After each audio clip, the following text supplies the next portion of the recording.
Can you store gasoline for 6 years and still have it run like new? Well, I did, and it worked perfectly.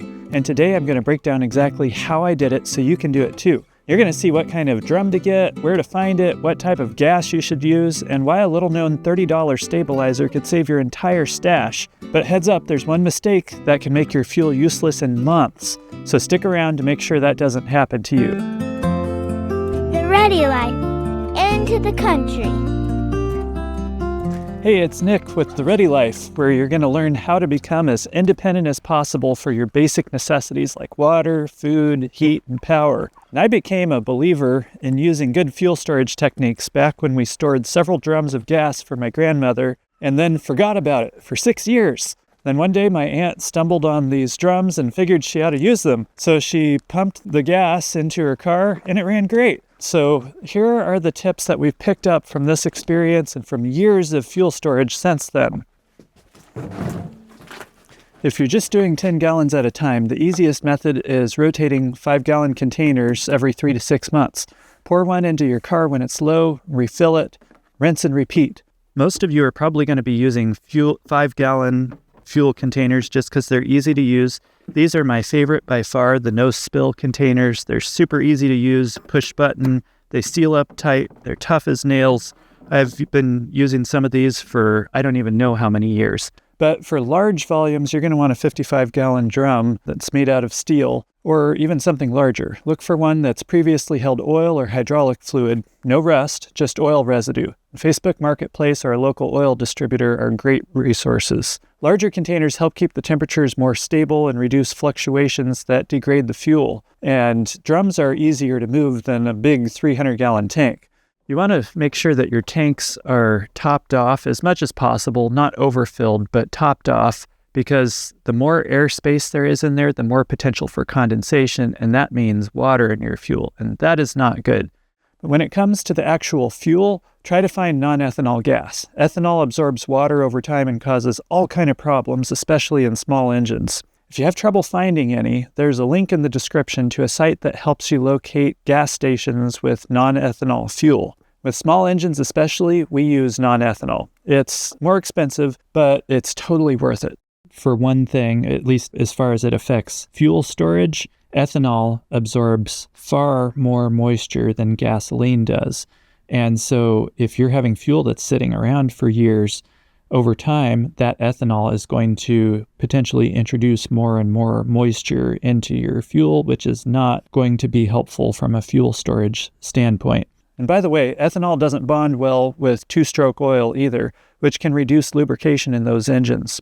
If you have a non-fuel injected small engine, you need to think about the carburetor, because the gas in there is going to go bad so fast if you leave it sitting. I've had gas and carburetors go bad way faster than sitting in the gas cans. So if you're not going to be using it for a while, here's what you want to do. If there's a fuel cutoff switch, cut the fuel off and then run it until the engine dies and you've just burned the fuel out of the carb. But if there's not a cutoff switch, then, like with this chainsaw for instance, I'm just going to dump the gas out of the tank. And then I'm going to start it up, run it till it dies.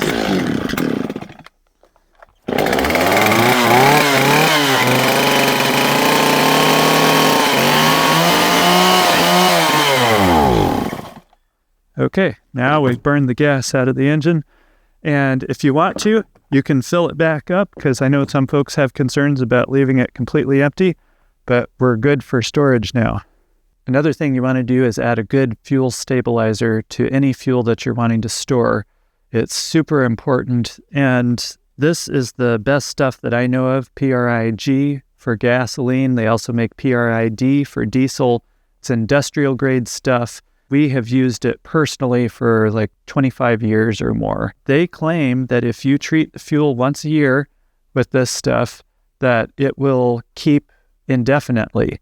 When we first started using it, we put it to the test where we were storing several 55-gallon drums in a hot and humid climate, which is not good conditions. It was in a storage unit that got hot as blazes during the summer, and it was in the south. We stabilized it once. We treated it with PRI-G once, and you're supposed to retreat it every 18 months, I believe, but we only treated it once. And 6 or 7 years later, we got to thinking, maybe we should use this stuff. And so started burning it in a car, and it ran just fine. 1 ounce treats 16 gallons. So for 55 gallons, use about 3.5 ounces. Always add it first and then do your gas in, and that helps mix it up. If you forgot to add the stabilizer ahead of time, no worries. Just treat it and then agitate the tank. One way is to blow compressed air through a hose down to the bottom and let the air bubbles stir it up.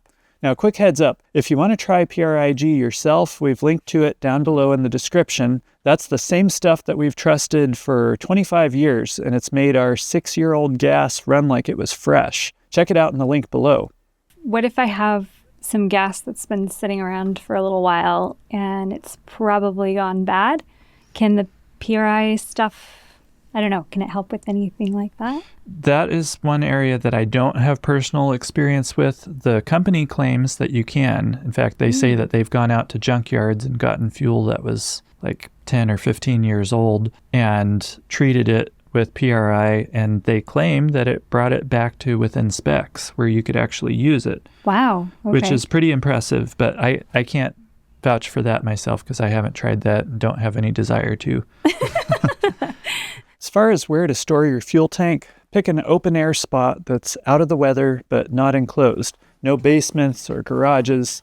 Fumes need to disperse. Under a shed roof, away from the house is ideal. Keep the drum off the ground, on blocks, shielded from the rain, but not sealed in a shed. That helps with ventilation and longevity. When you're ready to pump gas, manual pumps from Tractor Supply or Amazon can work great. And we've got a few options down in the description below. Even if you do everything right, fuel won't last forever. But if you treat it properly and rotate it wisely, you'll be way ahead of the game. And your fuel can last a long time too. Fuel storage is one of the most overlooked parts of emergency prep, but it doesn't have to be. Check out the description for links to everything that we mentioned, and subscribe if you want more real-world prepping tips. We'll see you next time on The Ready Life.